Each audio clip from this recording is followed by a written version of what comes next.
उत्तराखंड विधानसभा के मानसून सत्र का तीसरा दिन आज तीसरे दिन भी हंगामेदार रहने की उम्मीद। सदन में चर्चा के बाद पास होगा अनुपूरक बजट।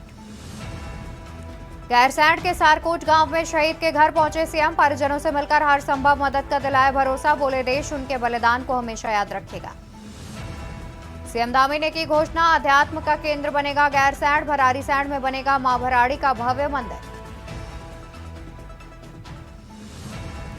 840 सरकारी स्कूलों में स्मार्ट क्लास बनेंगी। व्यय वित्त समिति की 221 करोड़ के प्रस्ताव पर मुहर।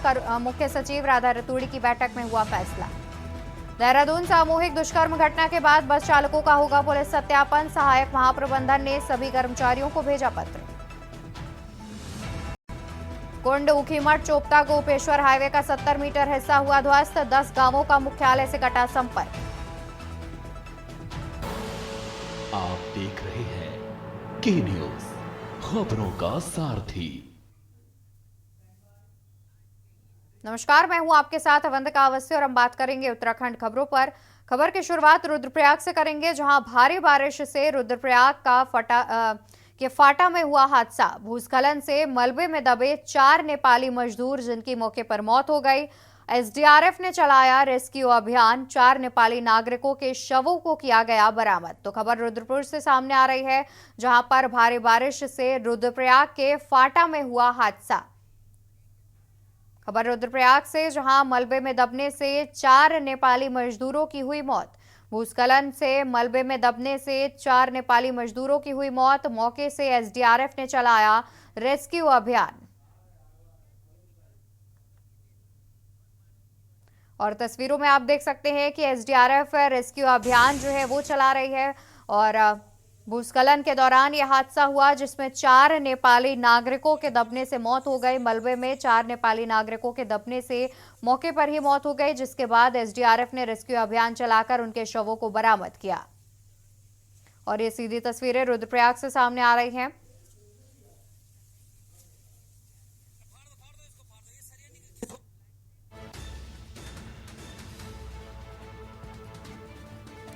तो मौके से एसडीआरएफ ने चलाया रेस्क्यू अभियान।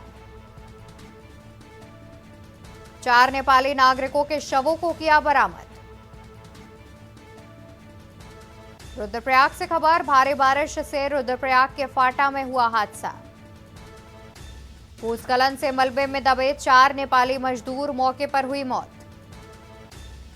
मौके से एसडीआरएफ ने चलाया रेस्क्यू अभियान।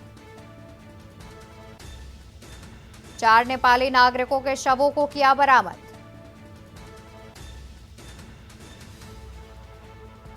भारी बारिश से रुद्रप्रयाग के फाटा में हुआ हादसा। भूस्खलन से मलबे में दबे 4 नेपाली मजदूर, हुई मौत।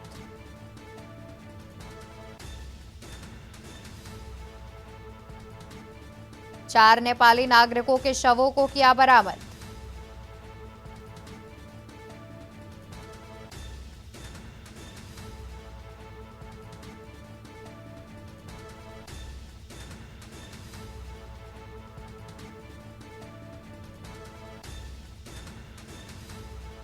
रुद्रप्रयाग से खबर सामने आ रही है। खबर हम आपको रुद्रप्रयाग से बता रहे हैं, जहां 4 नेपाली नागरिकों के शवों को किया गया बरामद।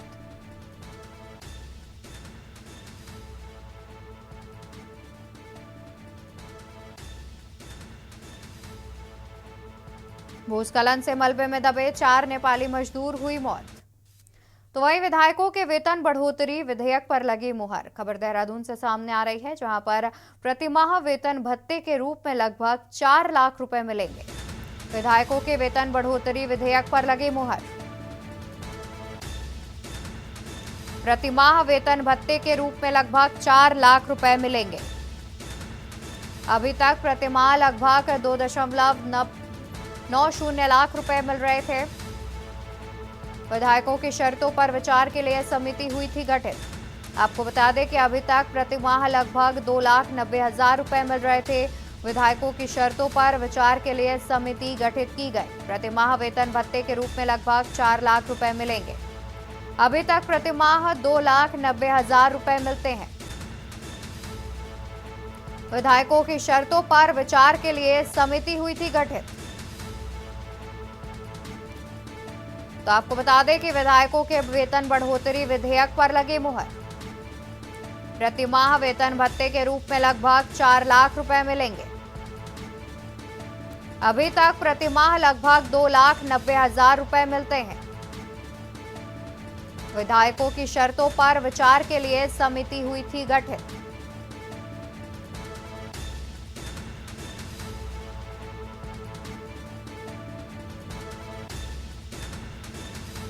इसी बीच खबर सामने आ रही है, एक अहम खबर आपको बता दें, जहां सदन में अनुपूरक बजट होगा चर्चा के बाद पास। लोक एवं निजी संपत्ति क्षति विधेयक होगा पास। नियम 310 के तहत विपक्ष आपदा का उठाएगा मुद्दा। आपदा के मुद्दे पर चर्चा करने की विपक्ष करेगा मांग। तो गैरसैंण से खबर, विधानसभा के मॉनसून सत्र का तीसरा दिन आज तीसरा दिन भी हंगामेदार रहने की उम्मीद। सदन में अनुपूरक बजट होगा पेश, चर्चा के बाद होगा पास। लोक एवं निजी संपत्ति क्षति विधेयक होगा पास। तो विधानसभा के मॉनसून सत्र का तीसरा दिन आज, तीसरा दिन भी हंगामेदार रहने की उम्मीद। सदन में अनुपूरक बजट चर्चा के बाद होगा पास। लोक एवं निजी संपत्ति क्षति विधेयक होगा पास। सदन में अनुपूरक बजट चर्चा के बाद होगा पास। ज्यादा जानकारी के लिए हमारे साथ संवाददाता शुभम कोटनाला जुड़े हुए हैं। शुभम, देखा जाए तो जानकारी मिल रही है कि आज भी तीसरा दिन है आज सत्र का, और आज भी हंगामेदार रह सकता है सत्र। क्या कुछ जानकारी है इस पर आपकी? बात करें तो उत्तराखंड के विधानसभा का मानसून सत्र गैरसैंण भराड़ीसैंण में चल रहा है और आज इसका तीसरा यानी कि अंतिम दिन है। और आज जो है विपक्ष के द्वारा साफ कहा गया है कि आज जो आपदा का मुद्दा है, क्योंकि प्रदेश में आपदा के चलते हाल ही में जो भारी बारिश के चलते और बादल फटने के चलते लगातार जान माल का भारी नुकसान हुआ है।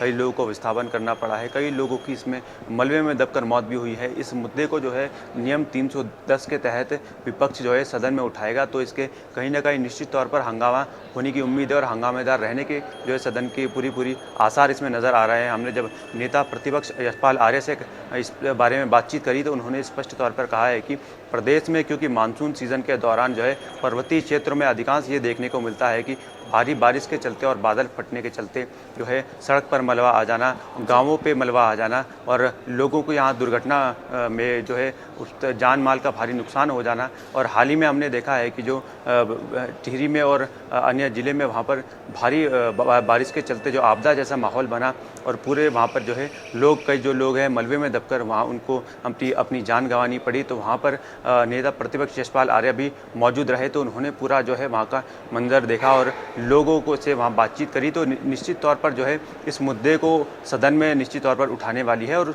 क्योंकि शुरू से ही जो है विपक्ष का कहना यही है कि राज्य सरकार जो है कहीं ना कहीं आपदा के दौरान जो तैयारियां आपदा को लेकर होनी चाहिए, क्योंकि मानसून सीजन के दौरान जो है प्रदेश में आपदा जैसे माहौल बन जाता है। तो ऐसे में जो है प्रदेश सरकार को पहले ही मानसून की तैयारियां कर लेनी चाहिए थी, बजाय इसके कि प्रदेश सरकार ने मानसून की तैयारी नहीं की गई। और यही वजह जो है विपक्ष मानता है कि जो भारी जान माल का नुकसान हुआ है वो सरकार के चलते हुआ है। तो निश्चित तौर पर जो है एक बड़े मुद्दे के तौर पर आज आपदा का मुद्दा उठाया जा सकता है।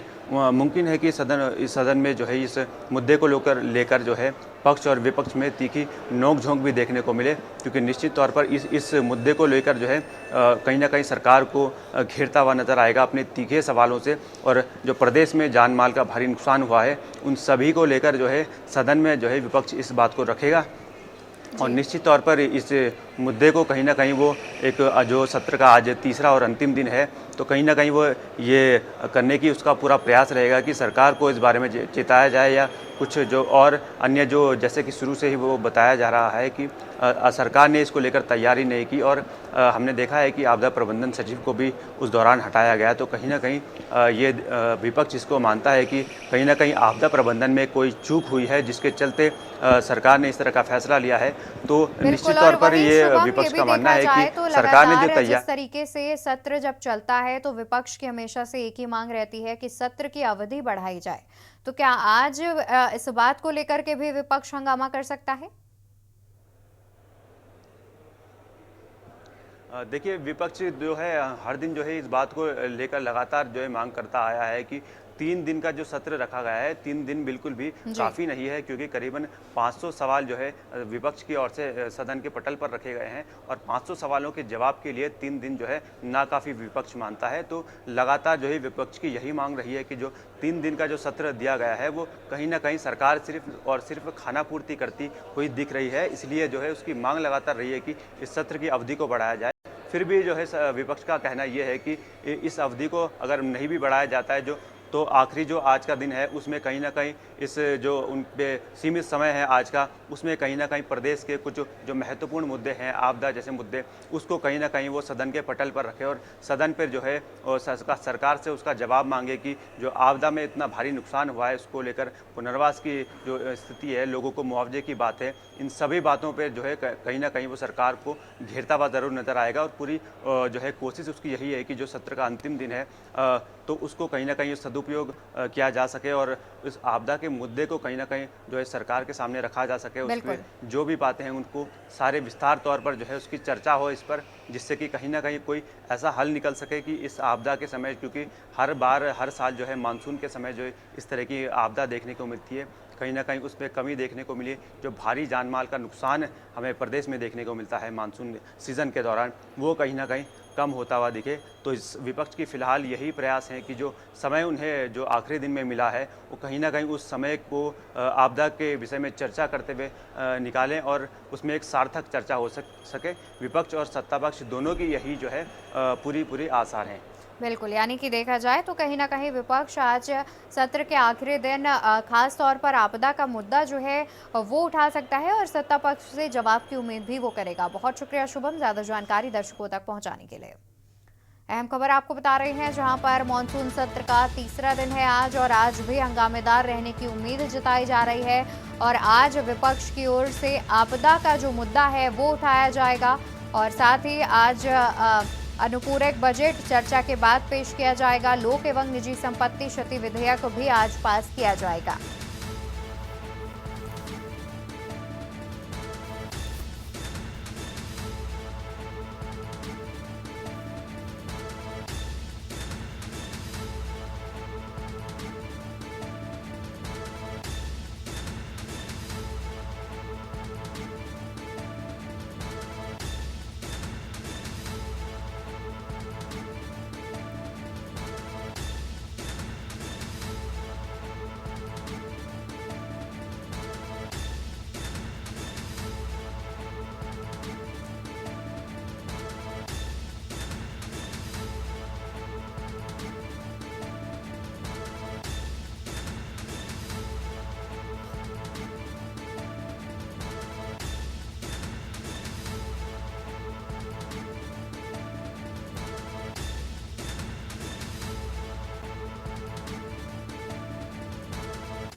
और यहाँ रुकेंगे एक छोटे से ब्रेक के लिए, जल्द हाजिर होंगे। आप देख रहे हैं के न्यूज, खबरों का सारथी। ब्रेक से वापस आ चुके हैं, रुक करते हैं खबरों की ओर। खबर आपको बता दें, जहां पर खबर चमोली से सामने आ रही है, जहां मुख्यमंत्री पुष्कर सिंह धामी ने भराड़ीसैंण निवासी हिमांशु नेगी के घर पर जाकर उनके परिजनों से भेंट कर कहा कि हिमांशु की खोजबीन जारी है। भराड़ीसैंण निवासी हिमांशु नेगी 31 जुलाई से गौरीकुंड केदारनाथ मार्ग से लापता चल रहे हैं। 31 जुलाई को हुई अतिवृष्टि के बाद से ही वो लापता है। सीएम धामी ने जिलाधिकारी रुद्रप्रयाग से फोन पर बात करते हुए निर्देश दिए कि सर्च ऑपरेशन और तेजी से चलाया जाए। उन्होंने हिमांशु नेगी के परिजनों को भरोसा दिलाया कि हिमांशु की खोजबीन के लिए पूरे प्रयास किए जाएंगे। जिला प्रशासन, एसडीआरएफ और अन्य बचाव दल सर्च अभियान में लगे हुए हैं। मौके पर विधायक भूपाल राम टमटा और जिलाधिकारी चमोली हिमांशु खुराना भी मौजूद रहे।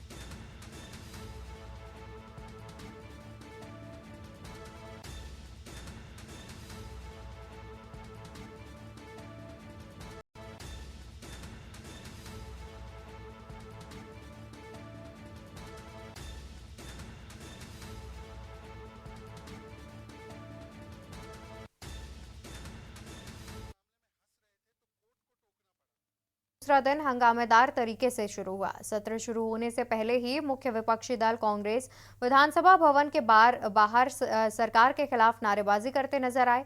कानून व्यवस्था, भ्रष्टाचार, बढ़ती महंगाई के खिलाफ कांग्रेस का ये प्रदर्शन भवन के बाहर देखने को मिला। हिंडनबर्ग की रिपोर्ट का हवाला देकर कांग्रेस ने अडानी समूह को सरकार द्वारा बेबुनियाद तरीके से दिए गए कर्ज पर सवाल उठाने का काम किया।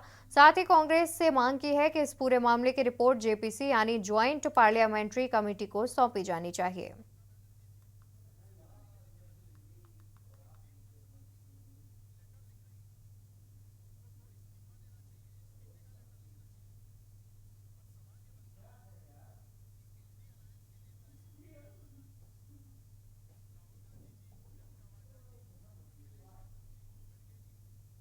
विपक्ष हमेशा तैयार रहता है और लोकतंत्र में विपक्ष ही जनता की आवाज़ होता है। हम तो अवधि बढ़ाने की मांग करते हैं कि अवधि बढ़नी चाहिए, लेकिन हमारी तैयारी पूरी है। हम हर वो मुद्दा जो जनहित से जुड़ा हुआ है उसको रखेंगे। आज आप देख रहे हैं कि भ्रष्टाचार चरम पर है, कानून व्यवस्था पूरी तरीके से ध्वस्त हो चुकी है। महिला सुरक्षा के मामले में हम पिछड़ते जा रहे हैं। छोटी छोटी बच्चियों तक को हमारे राज्य में आज अपने आप को सुरक्षित नहीं महसूस कर रही, उनको मौत के घाट उतार दिया गया है। सूखा जो नशा है वो राज्य को एक दीमक की तरह युवा वर्ग को चपेट में ले रहा है। बेरोजगारी चरम पर है। तो ऐसे तमाम मुद्दे, किसानों से जुड़े हुए मुद्दे हैं, हम हर वर्ग के मुद्दे को सदन की पटरी पर रखने का कार्य। कौन से मुद्दे होने वाले? देखिए, सदन के अंदर सबसे जो बड़ा मुद्दा है कानून व्यवस्था। जिस खाकी वर्दी पर एक आम आदमी का भरोसा होता है कि कोई अगर मुझसे कुछ गलत करेगा तो ये उसका संरक्षण करेंगे, उस आदमी को न्याय दिलाएंगे, उसी खाकी वर्दी की स्थिति यह है कि प्रदेश में हमारे कानून व्यवस्था ध्वस्त है। उस पर हम बातचीत कर रहे हैं। जमीनों की खुर्द-पुर्द सरकार बात करती है कि हम राजस्व बढ़ा रहे हैं, कर रहे हैं। जो बेशकीमती जमीन जो सरकारी थी उसे कौड़ियों के दाम अपने चहीतों को देने का काम सरकार ने किया है। हम उससे बात कर रहे हैं। रोजगार और रोजगार व्यवस्था, हर तरीके से उत्तराखंड के रोजगार को खत्म करने का काम ये सरकार कर रही है, हम उस पर बात कर रहे हैं। स्वास्थ्य की बदहाल व्यवस्था पर हम बात कर रहे हैं। इन सब मुद्दों पर आज हम विधानसभा के अंदर बात करेंगे। विदेशों में, देश में अलग अलग जगह आप देखें तो अलग अलग व्यवस्थाएं हैं, और देखिए ये तो मानने की बात है कि 24/7 का जॉब है, और 24/7 के जॉब में अगर कोई ऐसी सुविधाएं जो मूलभूत हों वो तो बनती हैं, जो मूलभूत से बाहर हैं वो गलत। देखिए, सदन में हम प्रमुख मुद्दों को उठाएंगे। ध्वस्त होती हुई कानून व्यवस्था है, भ्रष्टाचार है, शिक्षा है, स्वास्थ्य सेवाओं की बदहाल स्वास्थ्य सेवाएं हैं, उन मुद्दों को तो हम उठाएंगे ही। लेकिन आज देश के हालात क्या है? केंद्र सरकार, मोदी सरकार लगातार विपक्ष के नेताओं पर अनर्गल आरोप लगाकर, मिथ्या आरोप लगाकर सीबीआई, आईटी और अन्य संस्थाओं का दुरुपयोग कर रही है। नैनीताल में देवीधुरा बेल बसानी मोटर मार्ग 3 दिन से बंद होने के बाद अब ग्रामीणों के सब्र का बांध टूट गया है। ग्रामीणों ने ज्वालकोट पीएमजीएसवाई कार्यालय में प्रदर्शन किया और सरकार के खिलाफ जमकर नारेबाजी की। धरना प्रदर्शन कर रहे ग्रामीणों का कहना है कि आपदा के बाद अब तक सड़क नहीं खुल सकी है, और ग्रामीणों ने चेतावनी भी दी है कि अगर पापड़ी के पास बंद सड़क को जल्द नहीं खोला गया तो उग्र आंदोलन करेंगे। तो वहीं ग्रामीणों ने आरोप भी लगाया है कि डीएम आपदाग्रस्त इलाकों का दौरा कर रही हैं, लेकिन 3 दिन से ग्रामीण परेशान है, उनकी सुध नहीं ली जा रही है।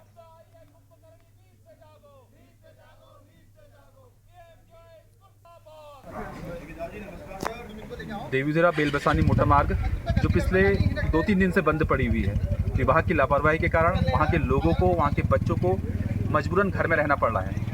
और पिछले 2 दिन से कुंभकर्ण की नींद से पीएमजीएस यहाँ पर सोया हुआ है। इसको उठाने का, इसको जगाने का आज यहाँ पर धरना प्रदर्शन करके हमने प्रयास किया है। माननीय जिलाधिकारी महोदय जहाँ जगह जगह रोडों पर, सड़कों पर निकल रही है आपदा के दौर पर, वहाँ ये विभाग की लापरवाही हमको देखने को मिल रही है। यहाँ पर ये विभाग सोया है, जिसके खिलाफ आज हम धरने पर बैठे हैं। अगर हमारी रोड को नहीं खोला गया तो उसके लिए हम जिला मुख्यालय में हमको धरना प्रदर्शन करना पड़ेगा। रुड़की की नगर पंचायत ढंढेरा में अनियमित परिसीमन व असमान मतदाता सूची को नगर निकाय चुनाव से पूर्व संशोधित करने की मांग को लेकर क्षेत्रवासियों ने तहसील परिसर स्थित ज्वाइंट मजिस्ट्रेट कार्यालय के बाहर धरना दिया और जमकर नारेबाजी की। इसके साथ ही पक्षपातपूर्ण अनियमितता दूर करने की भी मांग की। साथ ही इस मामले में मुख्यमंत्री को भी ज्ञापन भेजा है। रुड़की तहसील स्थित ज्वाइंट मजिस्ट्रेट कार्यालय के बाहर आयोजित धरना प्रदर्शन के दौरान अशोकनगर क्षेत्रीय विकास समिति के अध्यक्ष हर्ष प्रकाश काला ने कहा कि ढंढेरा नगर पंचायत में वार्डों का परिसीमन अत्यधिक असमानता के साथ किया गया है, जिसमें 11 वार्ड है, लेकिन कोई वार्ड 3 से 5 किलोमीटर में फैला है तो कोई वार्ड सिर्फ 500 मीटर में फैला हुआ है, जिसकी सीमाएं भी सही नहीं दिखाई गई हैं। वहीं मतदाता सूची में भी बहुत असमानता है, 2 वार्डों में दोगुने दुगने का अंतर है।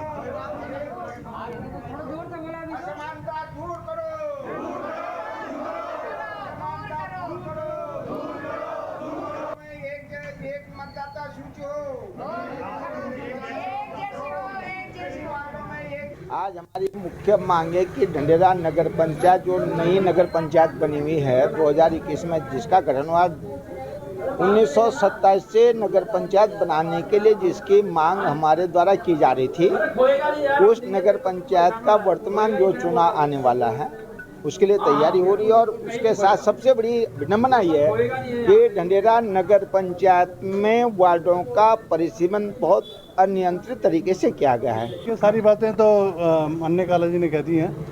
सभी लोगों का हमारा एक ही सूत्र ही मांग है इस समय कि जो परिसीमन किया गया है नगर पंचायत ढंढेरा में, उसको इस तरह से किया जाए कि जो सभी वार्डों को है लगभग जो है उनकी जो मतदाता सूची है उसको लगभग उनका रेशियो एक जैसा रखा जाए। ऐसा ना हो कि कहीं 3200 हो रहे हैं, कहीं 1200 हो रहे हैं। अगर उनको थोड़ा रेशियो जनता के हिसाब से अगर कहीं विभिन्नताएं आती भी है तो 1500 to 1000 के बीच में रख सकते हैं। उत्तराखंड क्रांति दल के वरिष्ठ नेता सुरेंद्र कुकरेती की अगुवाई में विकासनगर तहसील परिसर में पार्टी कार्यकर्ताओं ने विभिन्न मांगों को लेकर धरना दिया और नारेबाजी करते हुए प्रदर्शन भी किया। इस दौरान उन्होंने अपनी मांगों से संबंधित मुख्यमंत्री को संबोधित एक ज्ञापन तहसील प्रशासन को सौंपा और ज्ञापन के माध्यम से प्रदेश में भू कानून लागू करने की और उत्तराखंड की स्थायी राजधानी गैरसैंण को घोषित करने, मूल निवास 1950 लागू करने और प्रदेश में लोकायुक्त की नियुक्ति शीघ्र करने सहित तमाम मांगों को रखा।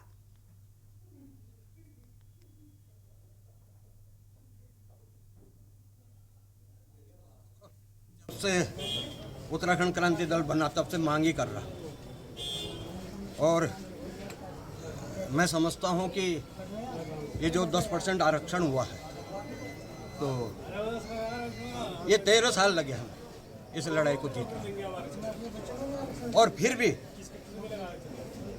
हम मुख्यमंत्री जी का, गवर्नर साहब का आभार व्यक्त करते हैं कि उन्होंने जो है 10% आरक्षण दिया। और दूसरा हमारा सिर्फ ये है कि अगर हमने उत्तराखंड राज्य बनाया है तो इसको संवारना और सजाना भी हमारा काम है। जो स्थिति आज उत्तराखंड राज्य की बनी हुई है उसको देखते हुए हमारी जो मातृशक्ति है, जिन्होंने बहुत बड़ा योगदान इसमें दिया है, और आप पत्रकार मित्र हैं, आपको सब पता है कि मातृशक्ति के साथ क्या कुछ नहीं हुआ इस राज्य को। बहुत बड़ा त्याग मातृशक्ति का रहा है। लेकिन मैं आपके संज्ञान में लाना चाहूँगा कि अभी 1 साल होने जा रहा है, हमारी कुछ महिलाओं की जो है पेंशनें बंद कर दी गई। जो सम्मान पेंशन मिलती थी, ये कहेंगे कि उनको उनकी पति की पेंशन मिलती है और डबल पेंशन हम नहीं देंगे। तो मैं सरकार से ये पूछना चाहता हूँ कि ये डबल पेंशन कहाँ से होगी? उसकी अपनी पेंशन नहीं है, उसकी पति की पेंशन है। और अगर कहीं आप सम्मान देते हो और अगर ये सम्मान को तुम वापस लेना चाहते हो तो इससे बड़ा और उत्तराखंड की खबरों में मेरे साथ फिलहाल के लिए इतना ही। आप देखते रहिए के न्यूज़ इंडिया। नमस्कार। आप देख रहे हैं के न्यूज़, खबरों का सारथी।